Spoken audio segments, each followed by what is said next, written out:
Bismillahirrahmanirrahim. Assalamualaikum warahmatullahi wabarakatuh.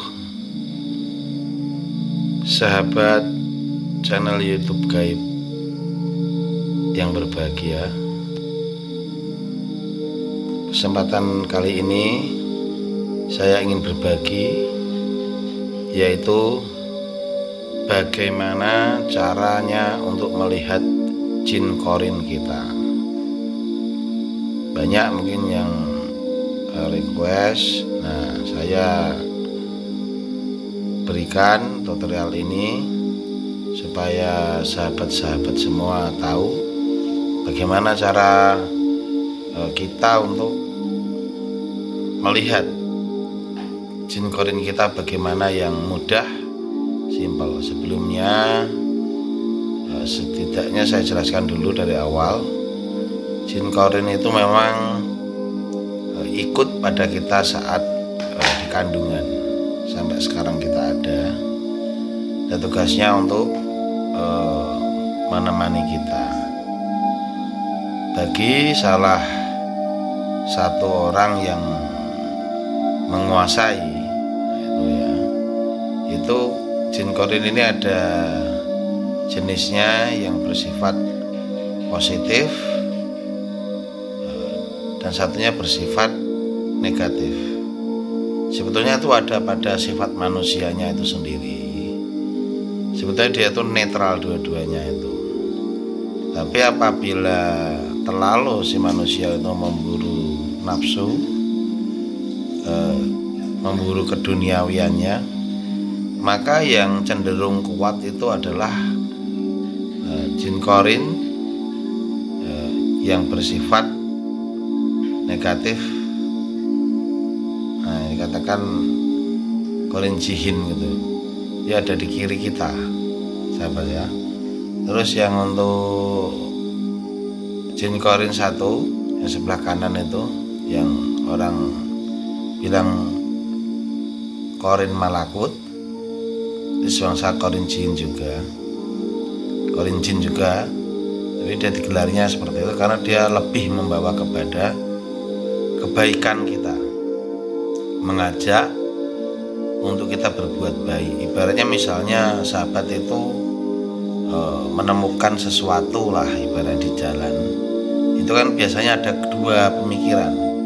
Satu pemikiran tuh, ini tak ambil saja, tidak ada orang, nanti untung ini aku dapat di jalan. Nah, yang satu mesti bilang dalam hati, janganlah, kasihan, nanti kalau umpamanya tak bawa nanti ada yang rugi. Apabila saya begini juga nanti saya juga rugi. Dan kalau aku bilang juga, kalau aku baik, mesti suatu saat aku akan dikasih imbalan juga. Apabila kehilangan sesuatu, mesti akan ditemukan orang yang baik juga. Nah, dua kalimat pemikiran itulah, itu adalah dorongan hasrat dari kedua korin kita. Saran saya, kalau memang kita merasa itu lebih kuat kiri, kita harus lebih menguasai diri. Kalau bisa dominankan ke yang kanan, supaya segala sesuatu perbuatan kita itu lebih cenderung untuk berbuat kebaikan daripada ketidakbaikan. Nah, untuk masalah jin korin itu fungsinya apa? Memang banyak. Itu nanti untuk video setelah ini ya.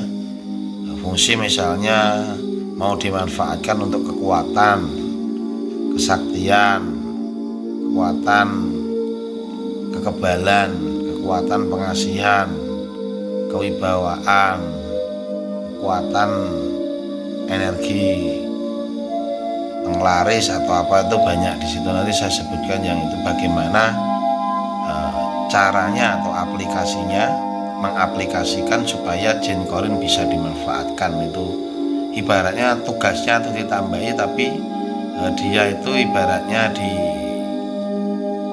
dikuatkan gitu, istilahnya itu dikuatkan supaya dia lebih kuat dan lebih bisa mendampingi. Nah, kadang ada yang menguatkan jin korin jihin juga ada, Nah, dia lebih cenderung ingin memaksakan diri untuk keduniawian. Kadang ada yang menguatkan yang kanan karena merasa itu lebih tenang dan nyaman. Itu tergantung siapa yang kepingin menjalankan ritualnya. Sahabat channel YouTube Gaib yang berbahagia, jangan lupa ya, untuk yang baru-baru ketemu saya, silakan dukung saya dengan menyubscribe channel saya ini, menyubscribe ya. Nah, itu kalau videonya bagus silakan disukai, kalau kurang paham silakan berkomentar. Insya Allah kalau memang ada waktu saya balas. Oke, lanjut lagi sahabat ya, membahas tentang bagaimana cara kita melihat korin itu. Itu tentu ada beberapa caranya ya. Untuk cara yang pertama yaitu kita mandi bersih ya. Kita mandi bersih dulu. Setelah mandi bersih dulu, kita sholat. Kalau kita orang muslim, sholat taubat boleh, ataupun sholat 5 waktu itu setelah sholat 5 waktu tidak apa-apa. Pesan saya ini bukan pakai puasa, ini yang saya kasih yang paling simpel dan paling mudah ya, dan terbukti. Tidak pakai yang kayak aneh-aneh ini, enggak kayak yang macam-macam tuh enggak. Cuman begini ya, mandinya ya, waktu mandinya kita mandi bersih itu harus ditambahi dengan irisan jeruk purut. Ingat ya, waktu mandinya harus ditambahi dengan irisan jeruk purut.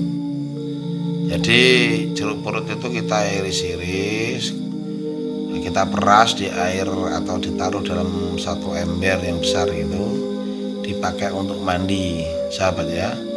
Jadi jeruk nipis yang untuk campuran itu kalau memang mau bagus lagi, tambahkan kembang melati ya. Kembang melatinya boleh diremas, boleh tidak juga, boleh.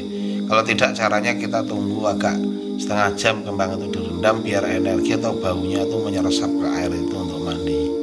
Oke sahabat, untuk yang pertama mandi ya. Untuk yang kedua tadi melaksanakan sholat ya.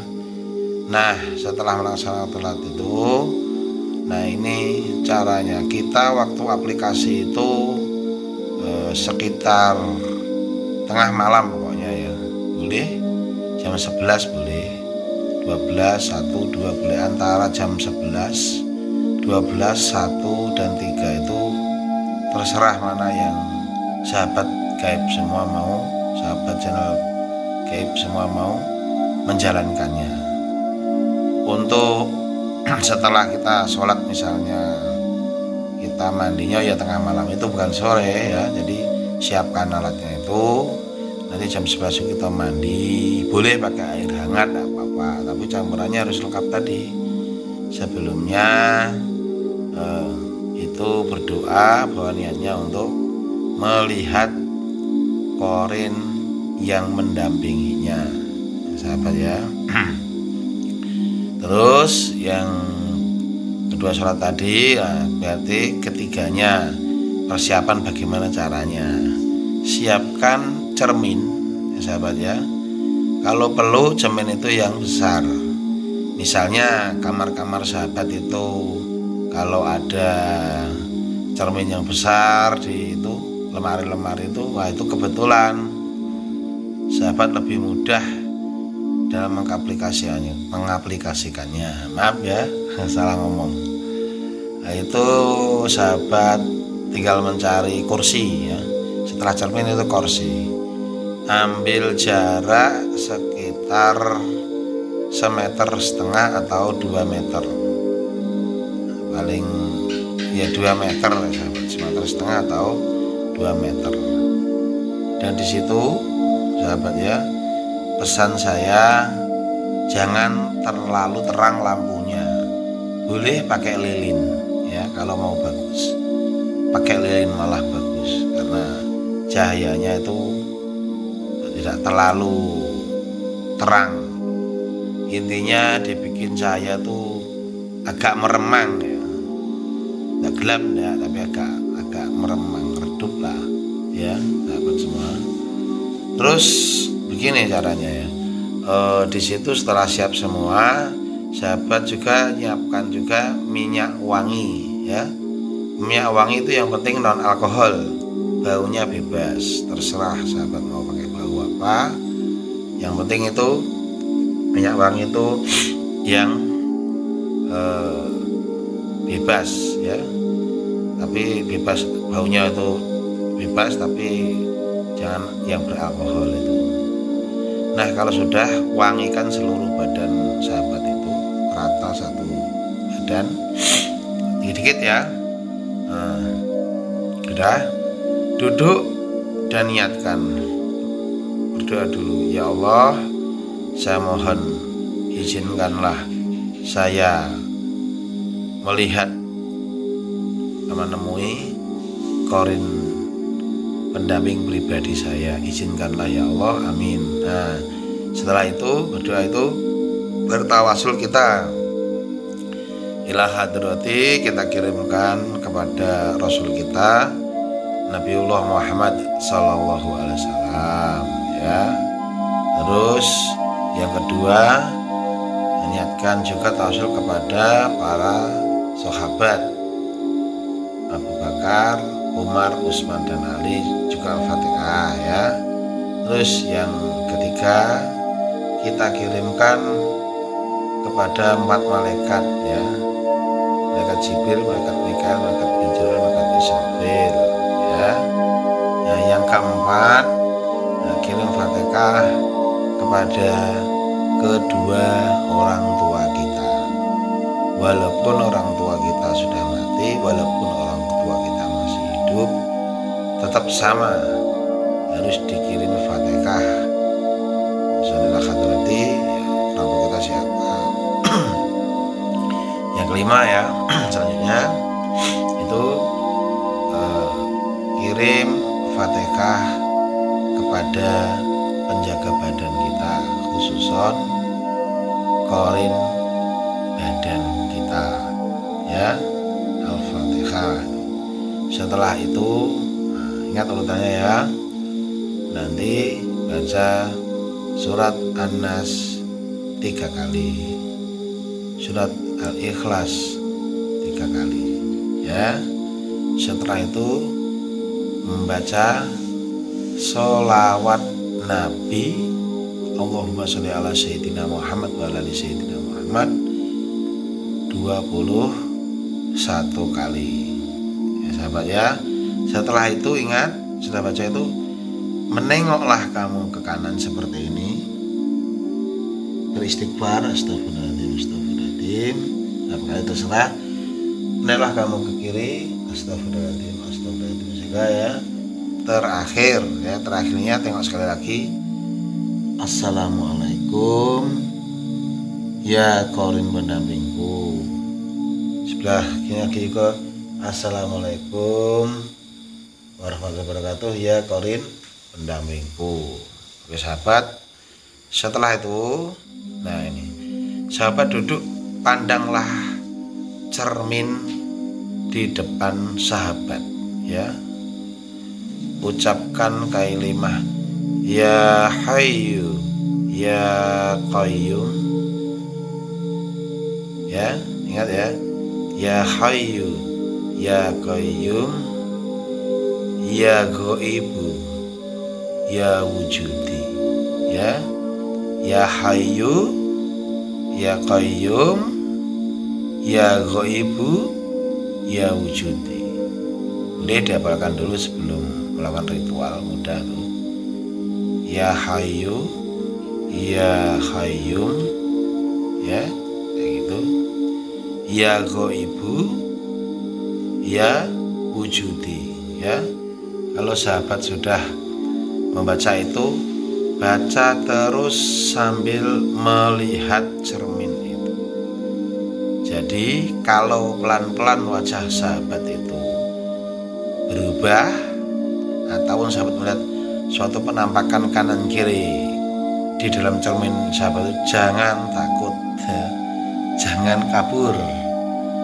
Nanti lama-lama ya, lama-lama biasanya dia berubah buruk dulu, karena itu adalah sifat buruk kita dulu. Setelah dia buruk menjadi baik. Nah, itu kalau kita wajahnya menakutkan atau apa, jangan takut. Itu karena jadi kita masih kurang bagus. Kalau kita melihat seperti kita gagah, lebih gagah lagi dengan kita, itu adalah korin pendamping yang bersifat baik tadi. Kalau dia misalnya seperti kita, tapi dia agak menakutkan, itu adalah korin sebelah kiri kita.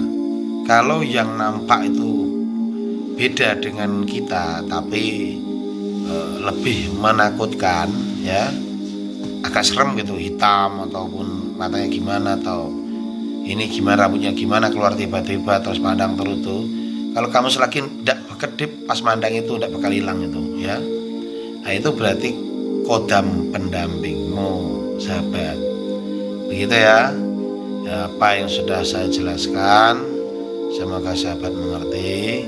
Nah setelah ini video yang berikutnya saya akan tampilkan, yaitu bagaimana cara mengaktifkan kodam-kodam kamu ataupun kodam pendampingmu ataupun korin pendampingmu kamu aktifkan untuk jadi kekuatan kesaktian. Oke sahabat, terima kasih. Itu tadi yang bisa saya sampaikan, aku berbagi. Semoga paham pada tutorial kali ini. Silahkan dicoba, semoga berhasil. Amin ya rabbal alamin ya. Assalamualaikum warahmatullahi wabarakatuh.